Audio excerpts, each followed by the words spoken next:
याबाबत अजितदादांनी काय खबरदारी घेतली असेल तेव्हा की मला कोणाचा दुसरी गोष्ट, कितीही रागात असतो, कितीही रागात, तर माझी मॅक्सिमम मर्यादा आहे अजित पवार असं नाही. एरवी मी अजितदादाच म्हणतो.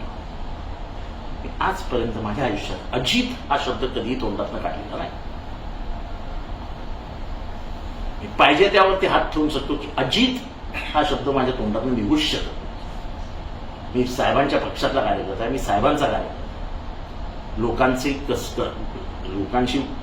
बोलताना कसं बोलावं किंवा त्यांच्या अपरोक्ष बोलताना त्यांच्याविषयी किती मान ठेवावा मनामध्ये, ठीक आहे, माझा जो वैचारिक काय जे काय असेल ते असेल, पण त्यांना अजित हा एकेरी शब्द मी कधीही काढलेला नाही. मी अजित पवार बोलतो. मी जे केलंय ते अमान्य कधीच करत नाही. म्हणजे तुमचे कार्यकर्ते खोटा व्हॉट्सअप करताना बरोबर अजित हे नाव कसं देऊ शकतात?